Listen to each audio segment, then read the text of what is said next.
Welcome to The Explainer.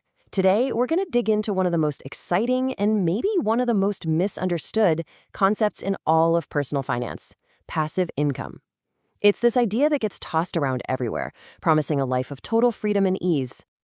I mean, we've all heard the dream, right? You've seen the ads, this picture of money just pouring into your bank account while you're on a beach or out on the golf course, just living your best life.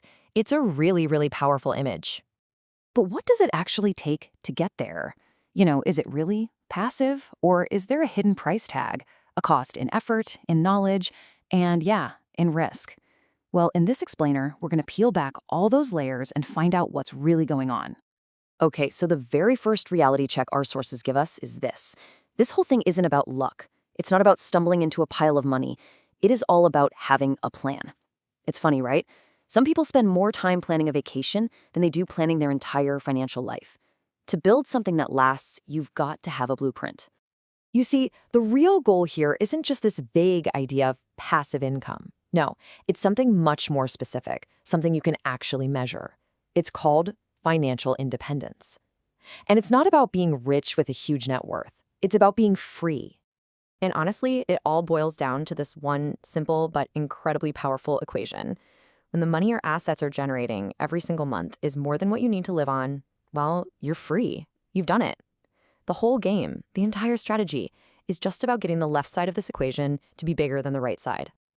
And look, this is not an overnight flip of a switch. The sources are really clear on this. The strategy isn't to just walk into your boss's office one day and quit. It's a gradual process. It's about slowly weaning yourself off that job income. And that brings us to the first real cost on this journey. So the first cost of this whole journey, and I say cost in air quotes here, it isn't measured in dollars and cents. It's a complete rewiring of how you think about money, about wealth. It's a fundamental shift in your entire financial point of view. Think about it like this. Every single month, you have a certain amount of expenses you just have to cover, right? Your rent, your groceries, your car payment, all of it. Our source material calls this your nut to crack. It's the number you have to hit every month just to stay afloat. So for our example, let's just say that number is $4,000. Now, this slide right here, this is a huge deal, a distinction that trips up so many people. We're all trained to focus on our net worth, the number in our 401k, the equity in our house. But that number, it bounces up and down with the market every single day. And you can't exactly shave off a piece of your 401k's value to pay the electric bill, can you? Cash flow, though, that's the actual, real, spendable money that hits your bank account. That is what cracks the nut. And this quote just perfectly captures that mindset shift in action. A real investor gets that an asset's number one job is to produce cash flow. So in this example, who cares if the real estate market takes a dip and your rental property is worth less on paper? As long as those rent checks are still coming in and they're more than your mortgage, you're winning. You've got $6,000 in real cash sitting in your account from an asset that was technically losing value. That right there is the soul of cash flow investing. All right, the second cost is a big one: education. This isn't gambling. You can't just toss your money at something and cross your fingers. You have to actually invest the time to learn the specific, proven strategies that generate income. There are no shortcuts here, folks. It takes real work. So let's look at a really powerful concept from the source material that shows why strategy is so important. There are basically two ways you can profit from an asset. You can buy it, own it outright, which usually takes a ton of cash, or, and this is the clever part, you can find a way to control it, which can be way more efficient. Here's a brilliant way to make this idea real. Imagine, instead of trying to save up $1 million to buy an apartment building, you go to the owner and you sign a master lease for the whole building. You agree to pay them a flat $6,000 a month. Boom, you now control the asset. Then you become the manager. You rent out all the individual apartments to tenants and you collect, let's say, $10,000 a month in total rent.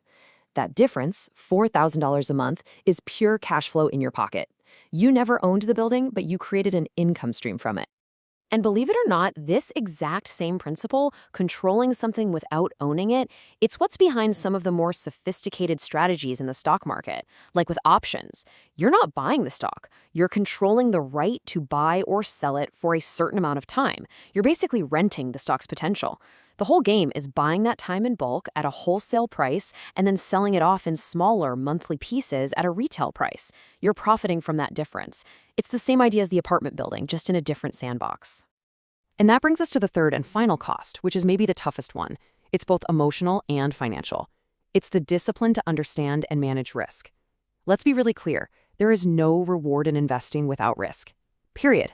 The trick is to be smart about it. So the sources talk about certain strategies that have what's called asymmetrical risk.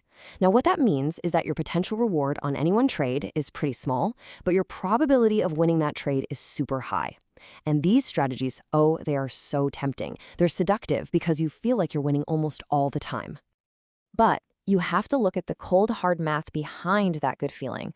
Let's say you've got a strategy that wins 80% of the time.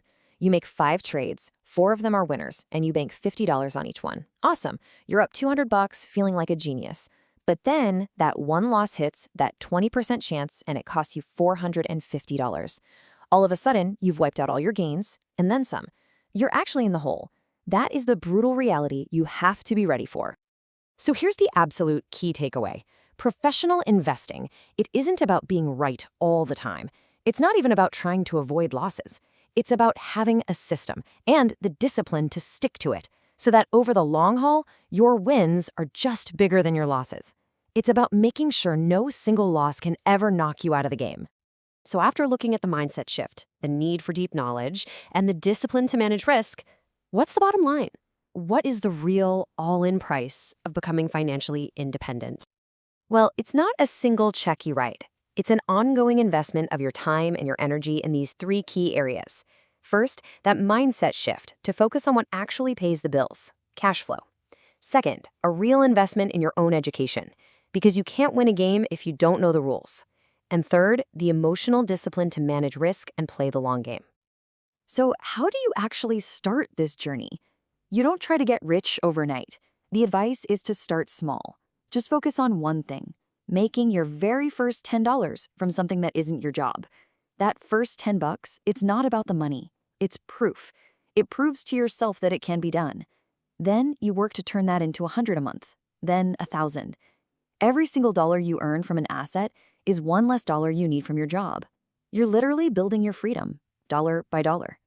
So after all this talk about hard work and education and risk, is that dream of effortless passive income just a total lie? Well, not exactly, but the term itself is really misleading. See, the goal isn't to be passive in the sense of doing nothing. The goal is to do the active work up front, to build, to test, and to manage an efficient system that generates income for you. The work is in building the machine, so that eventually the machine does most of the work for you. That's the key. And that's the whole game, right there. It's not about a life of doing nothing. It's about a life of freedom. The freedom to choose what you work on, what your days look like, all because you put in the effort to build the systems that support that freedom. So the real question isn't whether passive income is real. The question is, what system will you start building today?